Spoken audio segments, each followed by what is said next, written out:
మన్నేవారి జలాల్పూర్ గ్రామంలో వెలిసినటువంటి ఆది పరాశక్తి అయినటువంటి శ్రీ కాళీమాత జగన్మాత మనకందరికీ మాత అయినటువంటి కాళీమాతకు మనమందరం కూడా అనంత అనంత కోటి సాష్టాంగ ప్రణామాలు అర్పిస్తూ అదేవిధంగా ఈ సత్సంకల్పాన్ని అమ్మవారు ఇక్కడ వచ్చి వెలిసిరంటే ఒక సంకల్పం కావాలి. ఒక సంకల్పం ఉంటేనే అది ఎటువంటి సంకల్పం అంటే సత్యమైనటువంటి సంకల్పం. మరి అటువంటి సత్యమైనటువంటి మనస వాచ కర్మణ శ్రీకంఠ శుద్ధితో మరి ఆ సత్యనారాయణ గారు చేసినటువంటి సంకల్పమే ఇవాళ వైభవపేతమైనటువంటి సాక్షాత్ జగన్మాత రూపంలో మనకు దర్శనమిస్తుంది. మరి ఆ సంకల్పాన్ని లోక కళ్యాణార్థమై వారు చేసినటువంటి సంకల్పము మన అందరికీ కూడా ఒక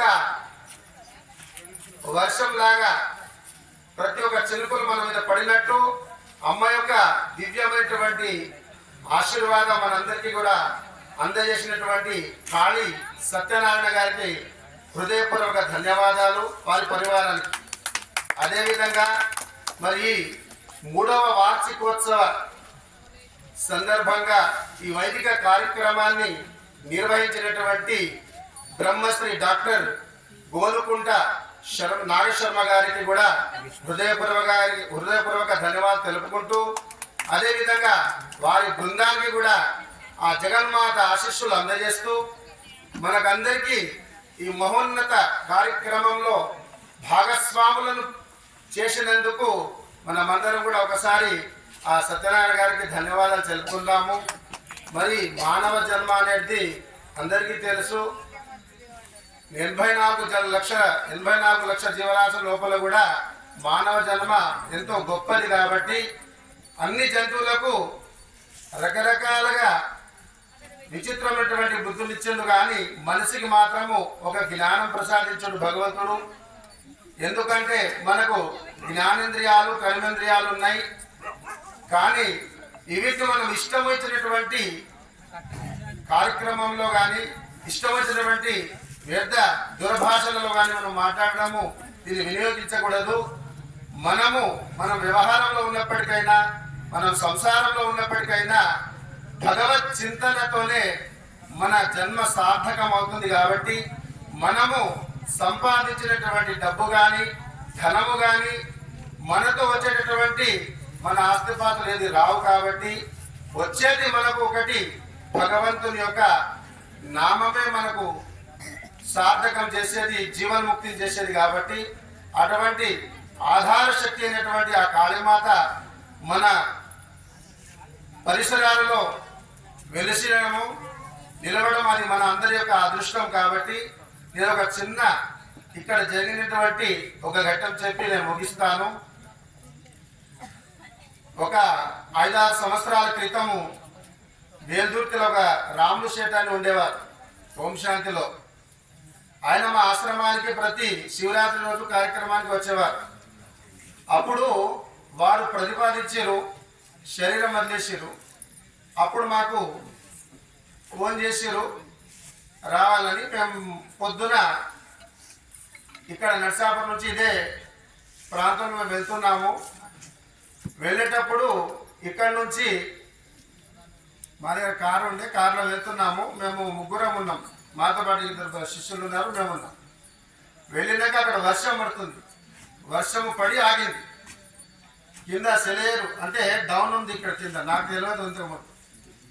ముందు నాకు సత్యనారాయణ గారు పరిచయం లేదు.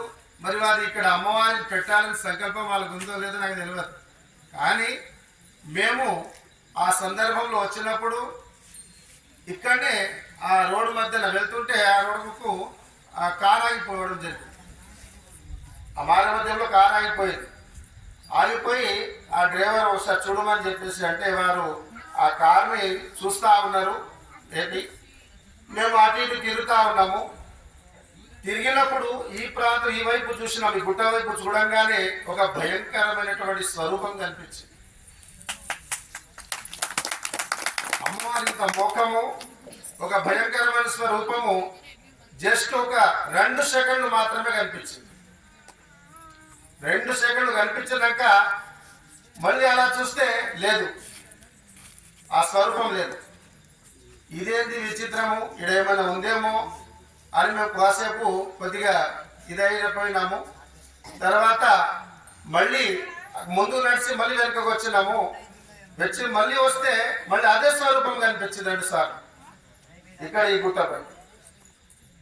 అనగానే సరే చూసినాము, ఇది ఏమో ఉన్నట్టుందని చెప్పేసి కారు అప్పటికే ఒకసారి మా గురుగారికి ధ్యానం చేసుకుంటే కారు స్టార్ట్ అవ్వడం జరిగింది. మేము వెళ్ళినాం. వెళ్ళిపోయినాక అక్కడ కార్యక్రమం అయినాక మళ్ళీ రిటర్న్ వస్తున్నాము. రిటర్న్ వచ్చినాక కూడా మళ్ళీ ఇదే రోడ్లో వస్తున్నాం, ఇదే రూట్లో వస్తున్నాం. వచ్చినాక నా మనసు మాత్రము అక్కడ పోయినటువంటి కార్యక్రమం మీద లేదు. పదే పదే రిపీట్ అవుతుంది ఆ స్వరూపం, మళ్ళీ మళ్ళీ నాకు రిపీట్ అవుతుంది. ఏంది, నేను రోజు వచ్చి నా గురు ధ్యానమే కానీ నా గురు స్వరూపమే కానీ ఇవాళ ఈ స్వరూపం ఎందుకు అనిపించింది అని చెప్పేసి నాకు ఆలాపన అదే జరుగుతుంది, లోపల రిపీట్ అవుతుంది. మళ్ళీసారి అదే విధంగా వస్తున్నాము, రిటర్న్లో వస్తున్నాము, అదే ప్రాంతంలో ఇక్కడ చూడంగానే మళ్ళీసారి స్వరూపం కనిపించింది. ఇక్కడ కనిపించింది. కనిపించగానే ఏందో అమ్మా అని చెప్పేసి నాకు ఒకసారి మళ్ళీ నా గురువు నమస్కారం చేసుకొని మేము వెళ్ళిపోయాము. వెళ్ళిపోయినాక ఆశ్రమకి వెళ్ళినాక కొన్ని రోజుల తర్వాత, అంటే ఒక 6 నెలలు కావచ్చు, 6 నెలలు సంవత్సరం కావచ్చు, తర్వాత ఇక్కడ ఆ శివంపేట నుంచి వస్తుండే, ఆయన పేరేదో భిక్షపతి గారు మా దగ్గర ఎప్పటికి వస్తుండే, వారు తీసుకొచ్చారు సత్యనారాయణ గారికి. వచ్చి వారు అన్నారు, స్వామి అట్లా కాళీమాత సంకల్పం అక్కడ పెట్టాలని అనుకుంటున్నారు, వాళ్ళ సంకల్పం ఉంది. కాళీమాతను అంటే అంత పెద్ద విగ్రహము 14 ఫీట్ల విగ్రహాన్ని ప్రతిష్ఠించాలని వాళ్ళ ఒక కోరిక అని చెప్పేసి అన్నారు. వాళ్ళకి జరిగినటువంటి ఒక సంఘటన అంతా కూడా చెప్పారు. అయినాక కూడా నేను అదే విషయం వాళ్ళతో చెప్పడం జరిగింది. ఈ విషయం చెప్పగానే ఇక్కడ జరిగినటువంటి దశలు ఇచ్చినటువంటి ఒక ఘటన నేను అక్కడ చెప్పడం జరిగింది. అంటే ఇక్కడ ఇప్పటి నుంచి కాదు, యుగ యుగాల నుంచి ఒక మహాపుణ్యక్షేత్రం ఇది. ఈ మహాపుణ్యక్షేత్రం ఏ విధంగా అయితే ఇక్కడ ఇంకా గుహలు ఉన్నాయి, ముందు ముందు రాబోయే కాలంలో ఎంతో నిదర్శనాలు జరుగుతాయి, ఇక్కడ దర్శనాలు అవుతాయి. కాబట్టి కాళీమాత ఈ ప్రాంతంలో వచ్చి కూర్చోలేదు. అమ్మవారు శాకాంబరి, కానీ మనము అమ్మవారికి మాంసాహారాన్ని పెట్టాలన్న మన బుద్ధిలో కూడా విచారణ రాకూడదు. వస్తే చేసినప్పుడు కూడా పనికొస్తాం. కాబట్టి ఆనాడు కాళిదాసు ఏ విధంగా అయితే అమ్మవారిని ప్రత్యక్షం చేసుకున్నారో అదేవిధంగా ఈనాడు కాళీమాత సత్యనారాయణ గారు అదేవిధంగా అమ్మవారిని ప్రత్యక్షం చేసుకున్నారు. వారు పెట్టినటువంటి ఒక సంకల్పమే వృక్షమే ఇవాళ కల్పవృక్షం లాగా మారుతుంది. కాబట్టి ముందు రాబోయే కాలంలో ఇది మహాద్భుతమైనటువంటి వైభవపేతమైనటువంటి క్షేత్రము వెలువడుతుంది. కాబట్టి మరి ఈ మహోత్తరమైనటువంటి కార్యక్రమంలో ఇంత సహనము ఉంటేనే భగవంతుడు దొరుకుతాడు. ఎవరికి దొరుకుతారయ్యా అంటే ఎవరికైతే ఓపిక. అందుకనే గురు దగ్గర శిష్యులు ఉన్నప్పుడు గురువు గారు శిష్యులు గురువుగారికి అడుగుతారంట. ఏమని అడగాలంటే, గురుదేవ నాకు మొట్టమొదటి ఆశీర్వాదము సహనాన్ని జ్ఞానాన్ని ప్రసాదించమని చెప్పేసి.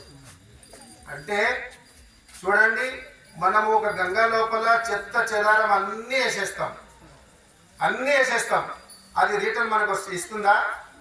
తన లోపలే లాక్కొని పైన మాత్రం స్వచ్ఛమైనటువంటి నీటిని ఇస్తుంది. కాబట్టి మనము కూడా ఎంత సహనముతోని ఓపికతోని భగవంతుని యొక్క స్మరణ చేస్తామో, భగవంతుని యొక్క ధ్యానం చేస్తామో మనకు తప్పకుండా ఆ జ్ఞానం, ఆత్మ జ్ఞానం కలుగుతుంది. మన ఈ శరీరం అంటే అహంభావం విడిచి ఆత్మభావంలో ప్రయాణం అవుతుంది.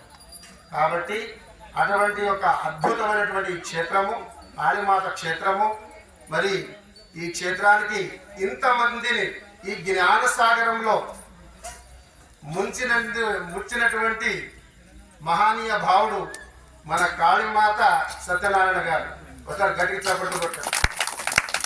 వారి సంకల్పం లేకపోతే అందరం వచ్చేటి వాళ్ళమా, మనము కూర్చున్నట్టు వాళ్ళమా, ఏమమ్మా? కాబట్టి అటువంటి మహానుభావులకు మనము హృదయంలో దాచుకోవాలి. భగవంతుడు ఏ రూపంలో రాడు, మానవుడే మాధవుడు అనగా మనకు చెప్తా ఉన్నారు. కాబట్టి నారే లక్ష్మి, అటువంటి ఆ కాళీమాతనే సత్యనారాయణ వారి రూపంలో వచ్చి మరి ఇటువంటి వైభవపేతమైనటువంటి కార్యక్రమానికి చేసి అందులో మనకందరికీ కూడా భాగస్వాములను, పుణ్యాత్ములను, మనకు ఒక ముక్తి మార్గాన్ని వారు అమ్మవారి యొక్క కటాక్షం మన అందరి మీద పడేటట్టు ఈ కార్యక్రమం ఏర్పాటు చేసి ఇందులో మనకు అదృష్టాన్ని కలిగించేందుకు మరోసారి వారికి అందరికీ కూడా సత్యనారాయణ గారికి కూడా హృదయపూర్వక ధన్యవాదాలు తెలుపుకుంటూ, అదేవిధంగా ఇంత చక్కటి అంటే సంస్కారము, ఒక క్రియ, మంత్రము, తంత్రము, యంత్రము మూడు కూడా త్రికరణ శుద్ధితో కాళీమాత యొక్క పూజ చేయాలంటే, కాళీమాత యొక్క ఉపాసన చేయాలంటే, కాళీమాత యొక్క అనుగ్రహం పొందాలంటే అంత సులభం కాదు. కాళీమాత పూజ ఎవరు చేస్తారంటే అటువంటి శక్తివంతులు ఉంటేనే చేస్తారు, లేకపోతే సామాన్య మానవులకు అది సాధ్యం కానే కాదు. ఇది ఊగినట్టు ఏదో అమ్మ వచ్చింది కాదండి, కాదమ్మ. కాబట్టి మరి ఎంతో అమ్మవారి ఉపాసన చేసి అమ్మవారి యొక్క దివ్యమైనటువంటి ఆశీస్సులను పొంది మరి వేద సంస్కృత పాఠశాలను పెట్టి తను కూడా ఎంతో సాధన చేసి అమ్మవారి కటాక్షాన్ని అందుకొని మన తెలంగాణ రాష్ట్రం మన మందేవారి జలాల్పూర్ ప్రాంతంలో ఈ అమ్మవారిని ప్రతిష్ఠించి అందరికీ కూడా ఆ జ్ఞానరత్నాలను అందజేసినటువంటి వారు ఈ వైదిక సంస్కృత ధార్మిక కార్యక్రమాలు చేసినటువంటి మన బ్రహ్మశ్రీ డాక్టర్ గోనుకుంట నాగేశ్వర శర్మ గారికి కూడా మనం అందరూ కూడా గట్టిగా చప్పట్లు ధన్యవాదాలు.